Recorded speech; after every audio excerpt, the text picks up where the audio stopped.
Good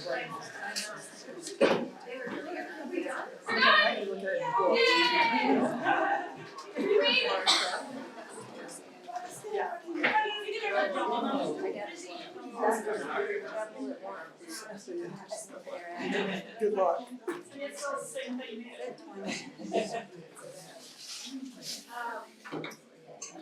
All right, how are we all feeling? Okay. So I want to talk about what you guys found interesting, but I want to take a minute real quick because we found some interesting things in these exercises. So for those of you who did this station up here at the front before we discovered it, here's a fun question: is a fern an angiosperm or a gymnosperm? Gymnosperm. Neither! Right, so these cards very clearly say that it's an angiosperm. They go further to add that it's a dicot, which are like bold claim, with netted veins. So these will be burned, don't worry. And so the thing about ferns is that they are neither angiosperms nor gymnosperms. Angiosperms and gymnosperms are both seed-bearing plants, right? Ferns do not have seeds, they have spores.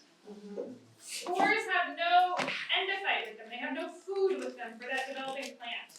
And so really the major innovation that's happening here is actually a seed.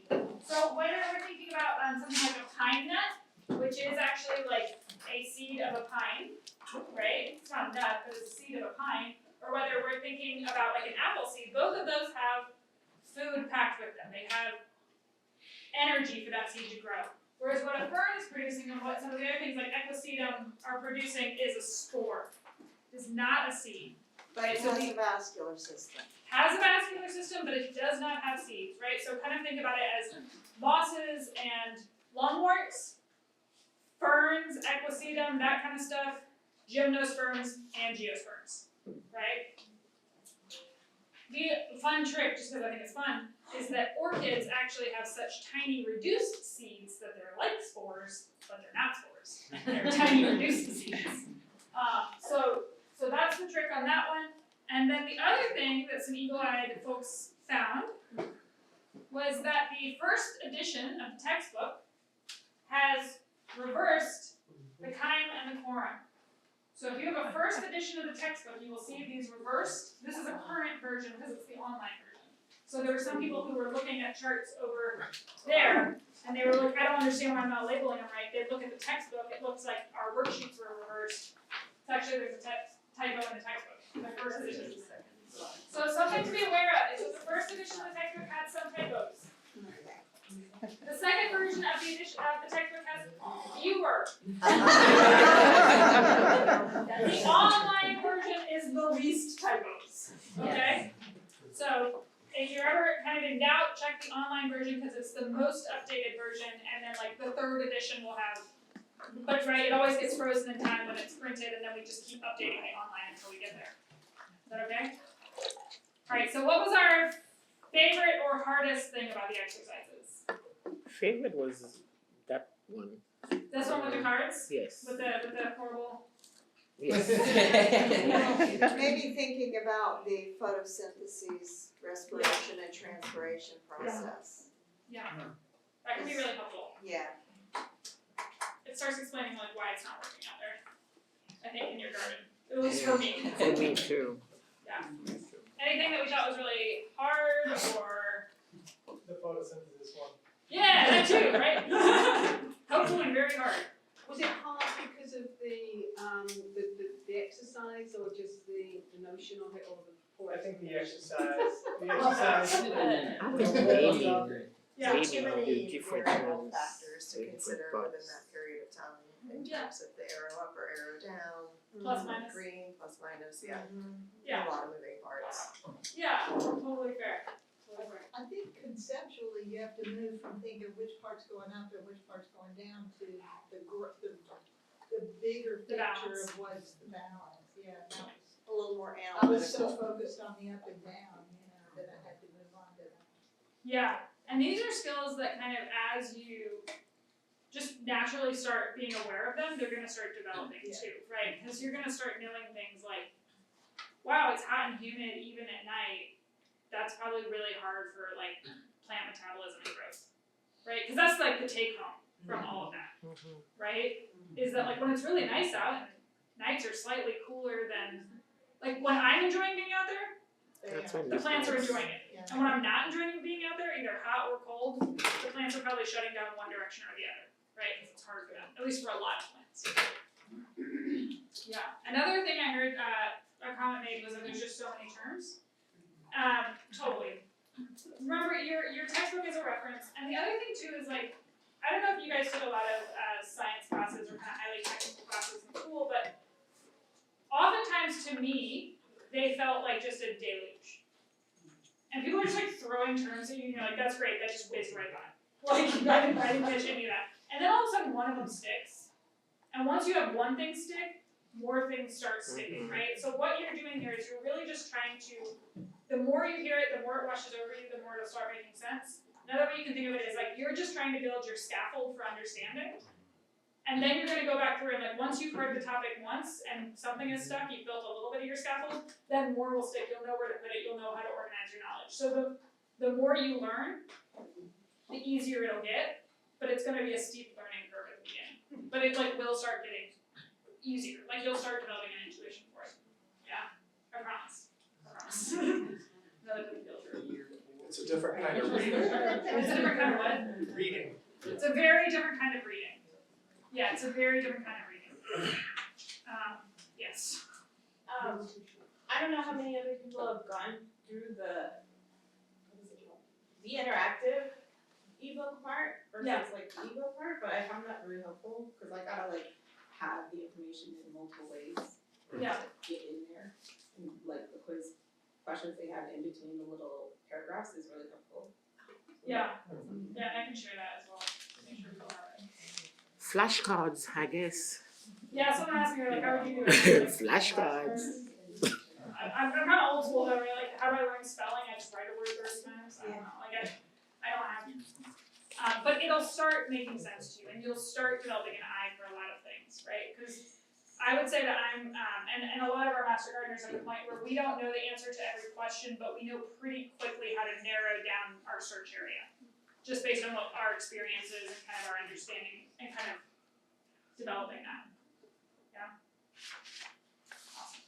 And remember, the right answer is always, like one right answer is always, I don't know, I'll get back to you. Yeah, that's our answer, right?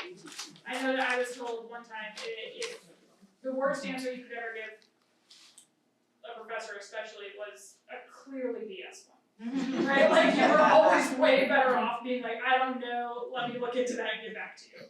Okay, so that's really where we are. We're not asking you to know all the things, we're developing you as learners and researchers who have a broad enough background that you can find the information. Yeah?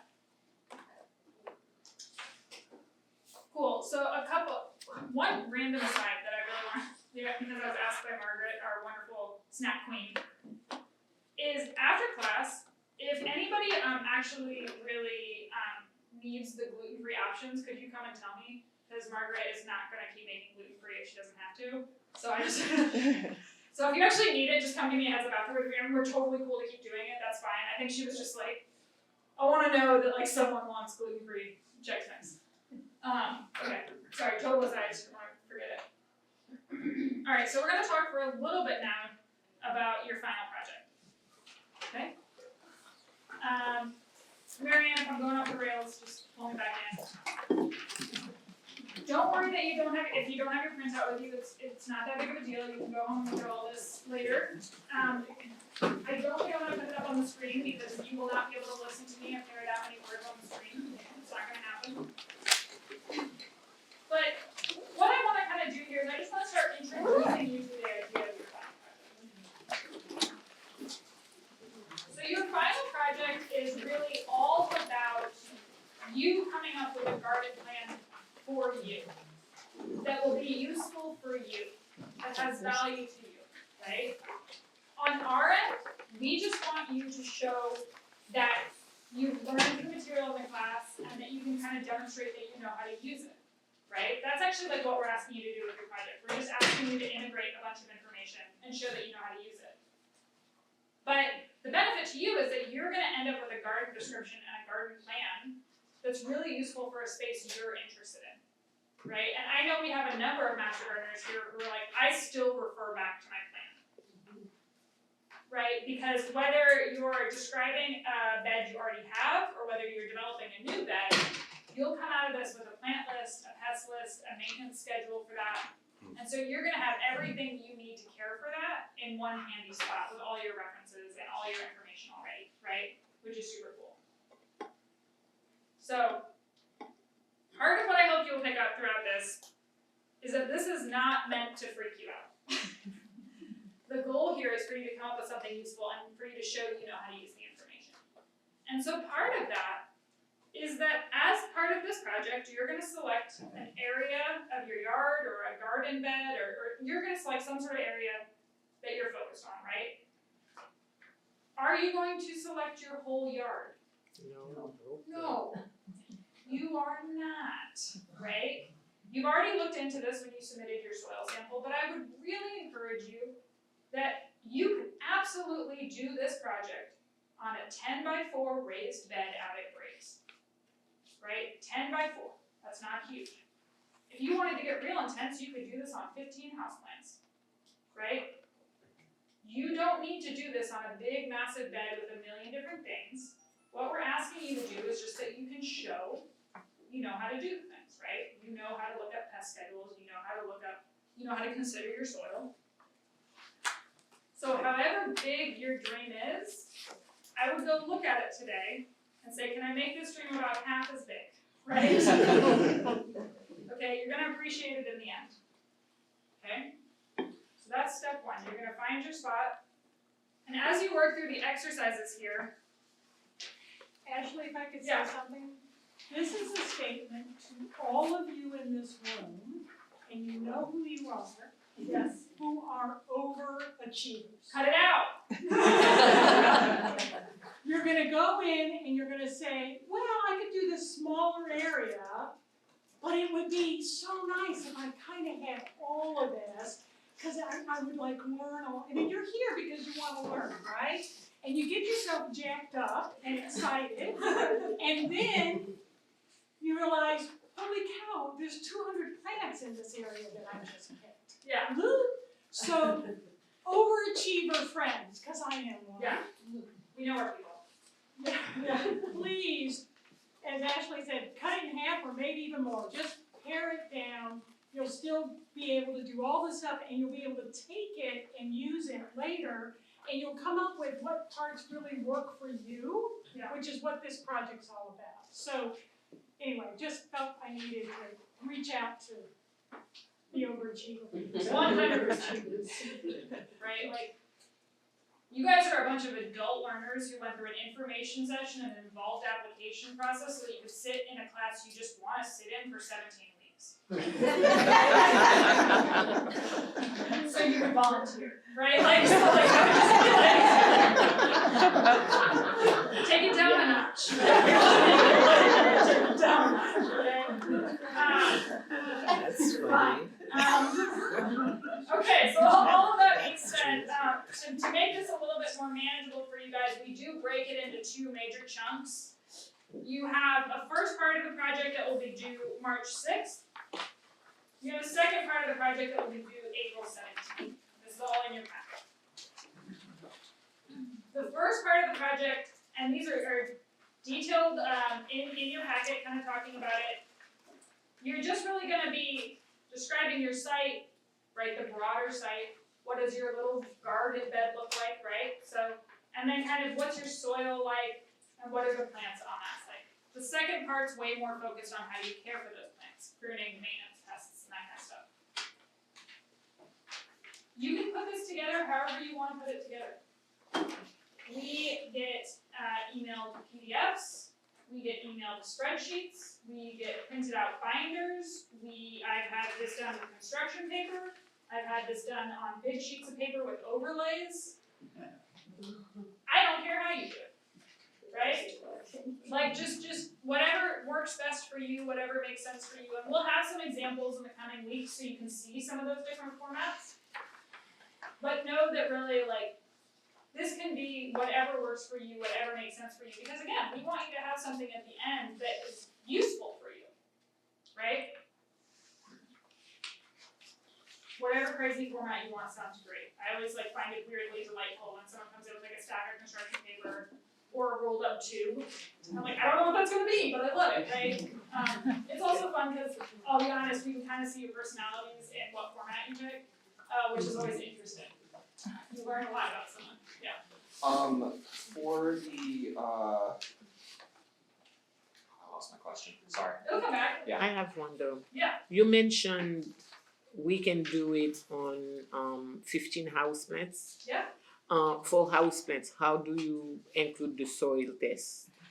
If you're gonna do anything in a pot, come talk to me. Come talk to me because it's not real soil, and so I'm gonna want you to put some slightly different considerations in there, but we can figure all that out. Because all we really want on the back end is I do want you to show that you can interpret a soil report. So if you're gonna do things in pots, we might be like, and interpret this soil report, right? But for the most part, we just need you to be able to describe what you're doing and why pots are special, and so we can just come talk to me about that and we'll figure all that out.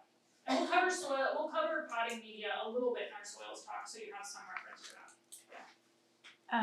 that. For the plant ID chart, the existing or proposed, you want one or the other. So the site that I'm looking at is like a site, I picked like the weirdest, like least productive, like little shady spot to be like, I wanna see what's possible here. So it's full of like a variety, various and sundry weeds right now. Yeah. Do you like, is it existing or do you want both? What's there and what we want to put there, or? I mean, if you've got various sundry weeds, I would probably only ID a couple of them. Okay. But I would say existing is more like if you're describing an existing bed and what you've already got, that's where you're focusing on existing. Whereas proposed would be more like, here's what I want. But it's still very helpful for us if you could describe maybe a couple of the existing weeds. And especially if you have something like large trees or shrubs that are gonna stay there from existing to proposed, that's helpful to describe. Okay. Yeah, does that sound right? Okay. Double check on that. So do you have a program or something, or resource online that you recommend for, like, if we're trying to draw out our garden plot? I don't have a good one. I actually have a lot of success myself with honestly PowerPoint and just doing really rough shapes in PowerPoint. It's a really easy, fast way to do that. Given that I already had it and I know how it works. But that's why a lot of people will end up even like, I've seen where people might draw it and then they might scan it and kind of like do drawings over it. You know what I mean? So there are kind of different creative ways of doing that. But most of the design programs are a little bit more involved. There's a learning curve onto that I feel like, do you want to go down that road? Okay. Yeah. Graph paper is a good way to start. Yeah. And that's like the thing is like, if you think about graph paper is wonderful, PowerPoint and Word, you can both get a grid to appear and they'll draw shapes, right? And so it's like you can just start really flinging it at everything at the wall, but it's kind of like wherever you're comfortable. Yeah, so the other thing that we are stressing a little bit more this time, and so you might not see it in previous projects, but I do really want to impress this upon you, is that we are asking you now to provide kind of some level of your resources and like your research. We're asking you for you to cite your work. Right? So a huge part of what we're doing here is we are sharing science-based information. And so we are really asking that when you build this project that you're using science-based information. And so like the Farmer's Almanac might be delightful, but it's not science-based. And so I have given you a list of resources that is useful, kind of helpful to go through. And then you'll just see that, let me actually pull this up in case folks don't have it. Avert your eyes, I'm about to scroll wildly. What you'll see is that on the very last page, you have checklists for submission of components. So like 3.6, we're gonna ask that you have all of these, and we're gonna go through your checklist, give you notes on your whole project and give it back to you. I'm not gonna say we're gonna grade it, but we're gonna go through it, right? I would highly suggest when you think you're done with the first section, going through your checklist yourself to make sure that you actually feel like you can check all those boxes. And you'll see here where we've added references required for certain sections. If you are able to ID all your plants from, for example, from the plant toolbox, you could just say plant toolbox. I don't need this to be your dissertation, okay, you guys? I need a list of a handful of resources that capture most of what you're talking about, right? It can just be kind of a like, for further reading section at the end, right? For this section, it might just be one. For some of these down here where you're talking more about maintenance and pest management, maybe it's 3 to 5. It's not crazy. I don't care about formatting, right? I just want to be able to verify that you're pulling from research-based, and by research-based, we typically mean extension or .edu publications, and that is described in this section. And that Not list AI? would just go with each section or one reference list? I would probably throw, your references, like, for this one, I might just, like, throw at the bottom, like, plant toolbox, right? And then for these, you could either do it all at once or you could do it at the end, but, you know, this is gonna be turned in first, this is gonna be turned in second. Yeah. You can put it in line or you can put it, at the end as, like, one set of references. If you're gonna have, like, a mega list of references, it would be kinda nice if you added a note where you were like, this is my pruning stuff, this is my pest stuff, you know what I mean, so I knew kind of where you were pulling it from. But we just kind of want to confirm that we're all on the same page about what research-based information and references are. Yeah. You'll be fine. So is there a process of like you all consulting with us about talking about what we're doing and helping us think through the problems and stuff? Yeah! No, we just throw you to the wolves. Yeah, so what we do is, these last half hours of class will always be reserved for either talking about volunteering, talking about your project, and so we'll kind of work through those at different times. Like, we have a secret schedule for that. I don't know why it doesn't have to be secret, you could always ask. We just can't remember it off the top. We just can't remember it. It's secret to us, we wrote it down, and we don't have to know it. We have to refer to it every week. Yeah. So yeah, we will have half-hour times when we're kind of going through all this together. And also, if you have questions about any of this at any time, will our project people raise their hands? So we have Barbara here in the front, we have Marianne over here, and we have Bev. And if you ask any of the rest of us about your project, and we're not one of those 3 people, we will point you to one of those 3 people, right? Like, we will get you where where you're going. I can obviously help as well, but we'll be pointing mostly to those folks. So you'll have an opportunity to kind of talk it through whenever it makes sense for you, and also we'll have dedicated times to talk about it. Yeah. It'll be fast. Yes. Is it a bad idea to choose the hardest part of our landscape? How big is it? I mean, I could deal with the 4x10 of it. Yeah. Probably if I went the whole way, it'd be like 4x30, but 4x10. It's not a bad idea. I would just like, I think I mean, it's kind of interesting, right? Right. From a usefulness perspective, I don't think it's a bad idea at all, right? To think about like a spot you really want to improve. We'll just try and figure it out together, right? That's the other thing too, is it's a nice chance for you to kind of crowdsource that, because like when you get your first batch back, it'll have notes, it'll be covered in notes, right? And when you get it back again, it'll be covered in notes again, right? So you're gonna have multiple people looking over each version, kind of giving you feedback, trying to help you troubleshoot what's going on there. My only hesitation is ever like, make sure your scope is small enough that we don't find you like passed out in a ditch, like climbing into a binder, right? Like, I need you to come back. Yeah.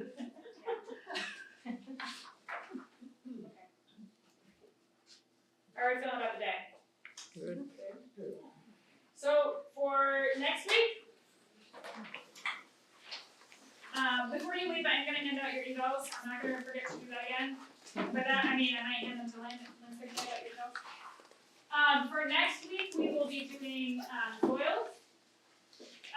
You don't actually really need to bring your soil report for that. We're going to be talking more about how you go over a soil report and what that kind of looks like. For class, will be focusing on material very related to the book, but not exactly the book. We're gonna be looking at kind of chemical, physical, and biological properties of soil, and then for our activity, we'll be working through soil reports and what kind of recommendations we give to clients. So that's kind of where we'll be headed with that. If you have not yet been able to find your soil report, email me and I can tell you at least the search terms to look for in your inbox, and I can see if I can find it for you. And if I can't find it for you, unfortunately, we are to the point where people might need to start calling the soil lab, just because we can't access them the same way we used to. So, Thank you. fun discovery. Thank you, ma'am. All right, you guys are done. I love it. I'm sorry. 15 or 16? Oh, okay. Thank you. You have to turn on the low power button. Oh, come on. You have to close out of that box. Yeah. It takes, oh, that, low power, Fun. There you go. thank you. I'm still not off.